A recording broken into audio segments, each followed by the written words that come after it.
Hello, and welcome to Heart and Seek, the podcast where we unravel the threads that bind us.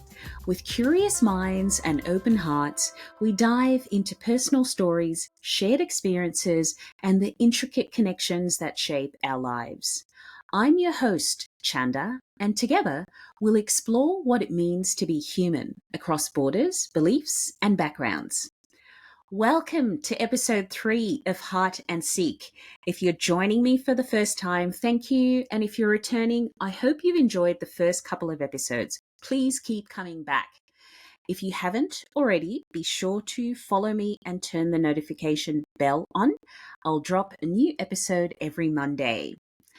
So, as the title suggests, in this episode, I wanted to reflect upon how life unfolded for me in my early childhood and adolescent years as I started to interact more outside the safety of home.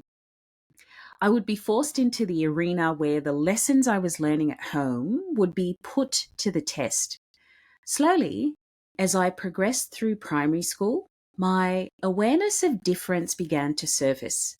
The distinctions that were made based on intellect, high performing versus low performing based on grades, cool versus not cool based on clothes, language, hairstyles, and access to the latest gadgets, talented versus non-talented that manifested itself on the sports field, netball and basketball courts, the music room, or the stage, and good versus bad.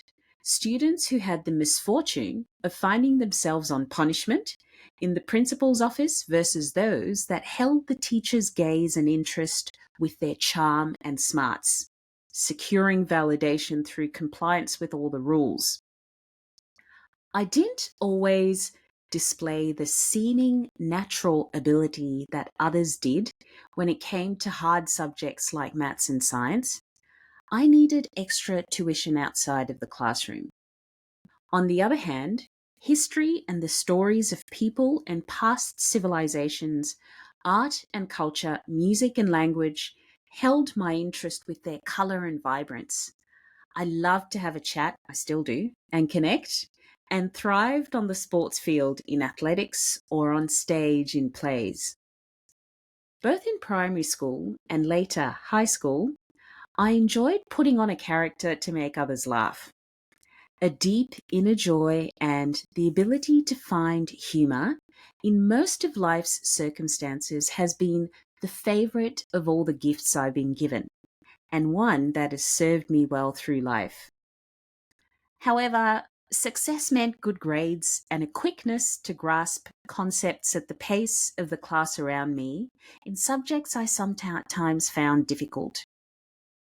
My fourth grade teacher, unfortunately, found a way to call out my failures repeatedly, causing me to internalize the belief in myself as a failure in some ways. These were harsh lessons that brought me down from the floating clouds of creativity, dreaming, self-expression, and curiosity to the earth of grades, passing and failing, clever and dull. I took in that there were some things that would be just out of reach because you either had it or didn't. I started to learn about cliques, the cool kids, the teachers' pets and favorites, and it was here that I was first relegated to being a sort of rebel, even though I didn't have a full understanding of why. I learnt another early lesson here that patience and understanding would not always be afforded to me for my lofty interests, and that language and words could force you to accept someone else's idea of who you were. I made it into a good high school that was co-ed as a boarder, even though I really didn't enjoy having to leave home. In this new space, there was this tug of war that existed within me between my desire for self-exploration and fitting in against the somewhat fixed view of womanhood as purity, obedience, politeness, and softness. My artsy, curious, expressive, vivacious, tomboyish self with a head in the clouds, lover of dancehall music. I still love dancehall music, by the way. And stage plays didn't fit with the model image of a good woman.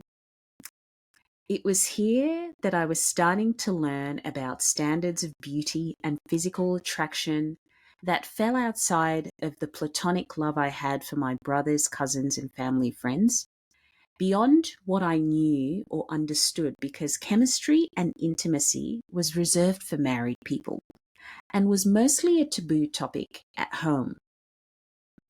Now, all across the African continent, there are differences in skin color, shades that range from light to dark brown, different body shapes and types. For the most part, it seemed the women who met the ideal had a fairer shade of brown, were curvy and feminine. I, on the other hand, was a tomboy. I had short-cut hair, an athletic physique, and darker skin. I look back now on how I went about seeking validation and acceptance outside of myself. I so badly wanted to be in and cool. The lessons I'd been taught weighed lightly on this scale where fitting in was the end goal. I suffered my first heartbreak. I can, I can laugh about that now.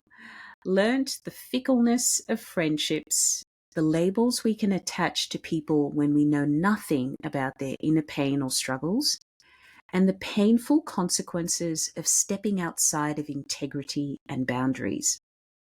I also learnt to internalize shame and bottle up emotions.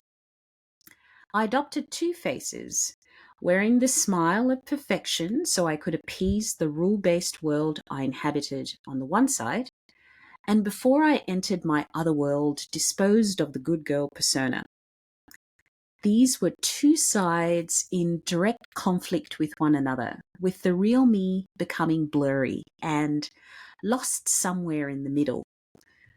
I wasn't always successful at keeping the two sides of me hidden when I changed environments, and I know my mother especially struggled to reconcile this version of me with the ideal she had in her mind, and what probably seemed at the time like her failed attempts to get me to fit into the cultural and religious molds that had been defined for her as well by faceless sculptors. This caused us some tension, and I can look back now at those times intense lectures through the lens of compassion. As I imagine that for her, this was in such stark contrast to the idea of femininity that fit her own experience. She was trying to protect me in her own way. I share these stories in the hopes that you all, regardless of what you look like, where you live, or what you believe, can see yourself in them. I'll bet we've all felt excluded, like we didn't belong, the pain of rejection, or a desire to be seen at some point in our life.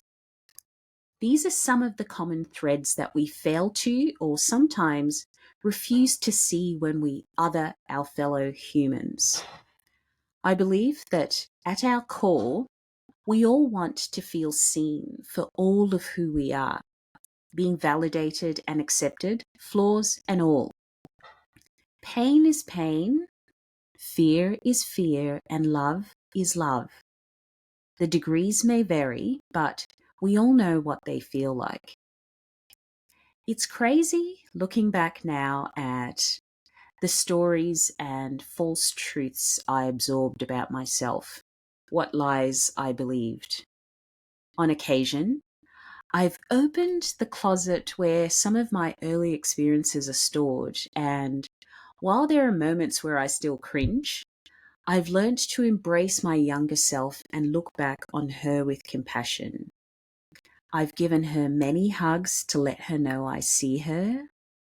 I've validated her experiences, celebrated her resilience, and I show her what I have overcome and achieved because of and not in spite of her.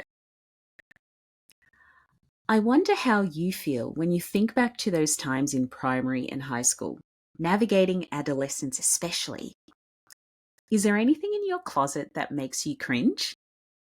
How could you start to reconcile that version of you to who you are now?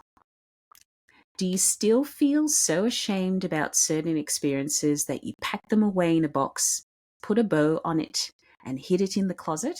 Well, you're in good company here because I'm raising my hand in solidarity. And as you introspect and perhaps take the bold step of getting curious about the stories of others who you might have otherwise thought too different from you, I hope you can sit still with empathy, take off the judgment or self righteous lenses you ordinarily view the world through, and start to see the connectedness that exists.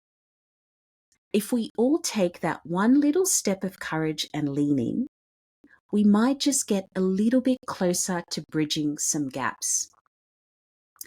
So we'll leave it here for today. I hope you've enjoyed this episode and that there is at least one thing that you've taken away from it that perhaps resonates with your own experience. Remember to be kind to yourself and to everyone you meet. Thanks for joining me. I'll catch you back here next week.